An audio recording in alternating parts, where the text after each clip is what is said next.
The Lord be with you. And with your spirit. A reading from the Holy Gospel according to Mark. Glory to you, Lord. As Jesus was leaving Jericho with his disciples in a sizable crowd, Bartimaeus, a blind man, the son of Timaeus, sat by the roadside begging. On hearing that it was Jesus of Nazareth, he began to cry out and say, "Jesus, Son of David, have pity on me." And many rebuked him, telling him to be silent. But he kept calling out all the more, "Son of David, have pity on me." Jesus stopped and said, "Call him." So they called the blind man, saying to him, "Take courage, get up, Jesus is calling you." He threw aside his cloak, sprang up, and came to Jesus. Jesus said to him in reply, "What do you want me to do for you?" The blind man replied to him, "Master, I want to see." Jesus told him, "Go your way, your faith has saved you." Immediately he received his sight and followed him on the way. The Gospel of the Lord. Praise to you, Lord Jesus Christ.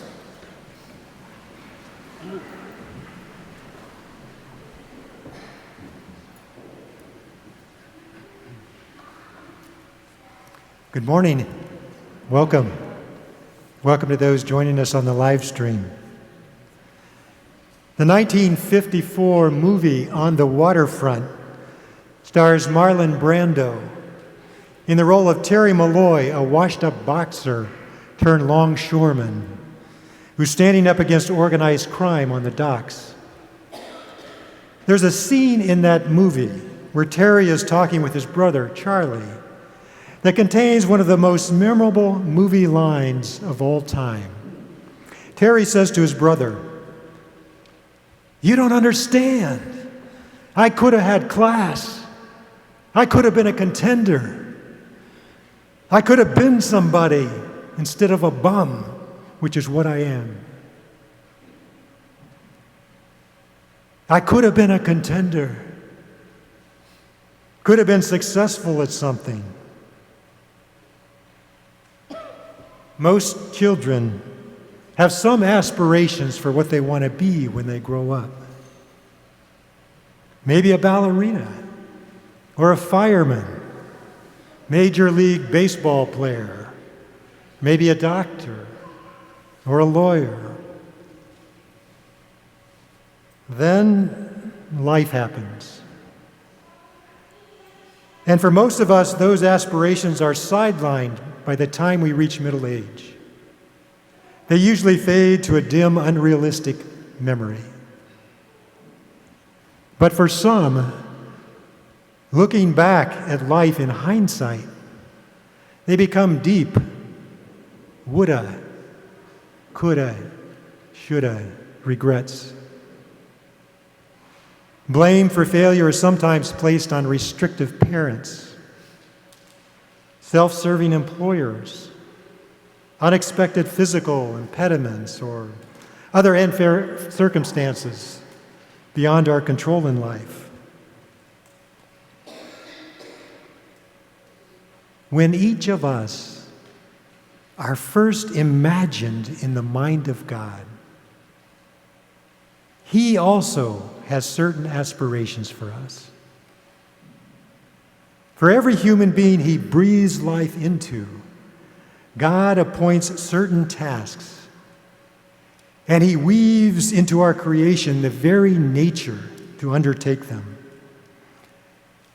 Deep within the fabric of our being lies our true self, the person that God intends us to be. Then, as we grow older, as life happens, other characters take shape within us. Ambition, pride, envy, hatred, fear. We all have these. Or maybe an inner judge or perfectionist. Maybe a petty selfishness.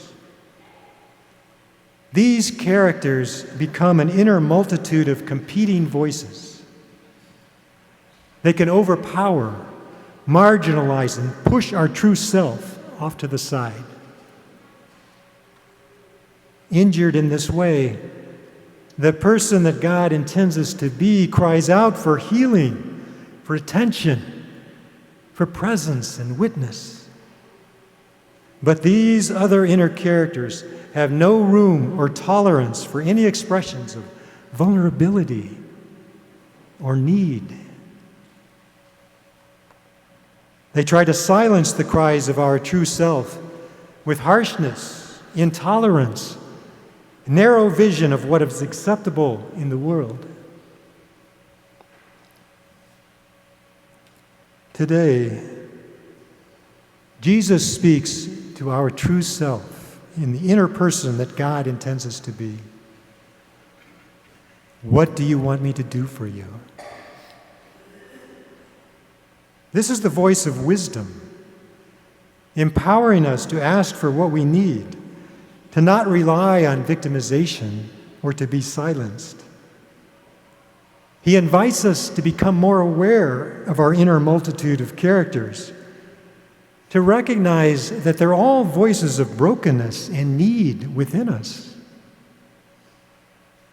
Indeed, all of these characters are essential in some way for us to become the person that God intends, our true self. He invites us to welcome these inner voices and their deep cries for healing.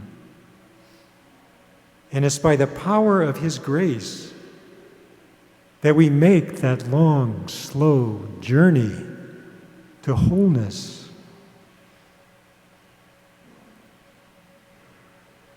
This invitation to inner healing is a great portal to healing the world from within. In allowing the healing power of Jesus to touch all the voices inside of us, we bring more compassion and resources to the world around us. We remember our own vulnerability and so deal with others with more tenderness and understanding. Those places of inner blindness offer us new revelation when listened to rather than when they're rejected.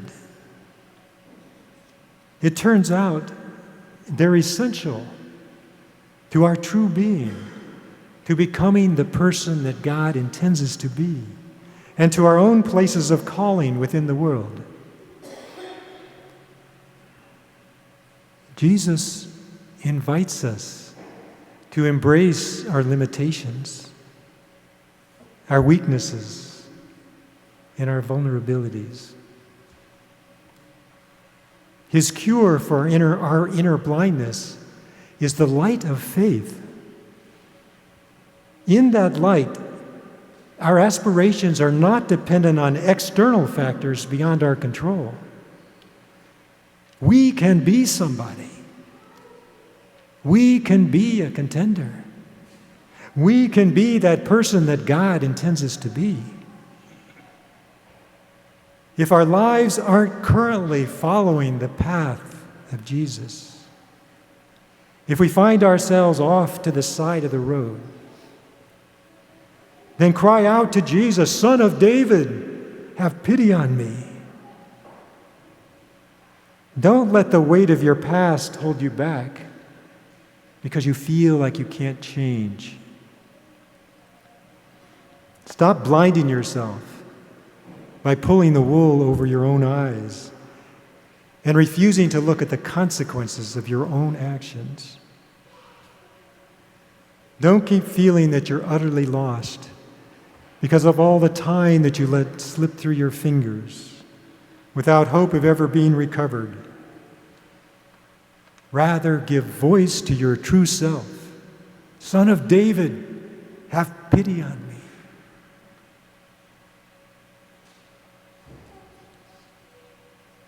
Have faith. Jesus hears your cries. And he calls you forward today to meet him in the Eucharist. But he can't be reached without sacrifice. You must quickly get rid of everything that's in the way. All the cloaks you're using to hide the less presentable parts of your life from God. Take courage. Jesus is calling you. And after he's touched you, after you've received him present in the Eucharist, let him heal you. Sit quietly with him for a few moments. Have faith. Then, in the light of that faith, humbly ask him, Lord, what do you want me to do for you? Allow the healing power of Jesus to open the eyes of your true self. Receive the light of faith and follow the path of Jesus. Become the person that God intends you to be. Be a contender. Be a disciple of Christ. Be the light of the world.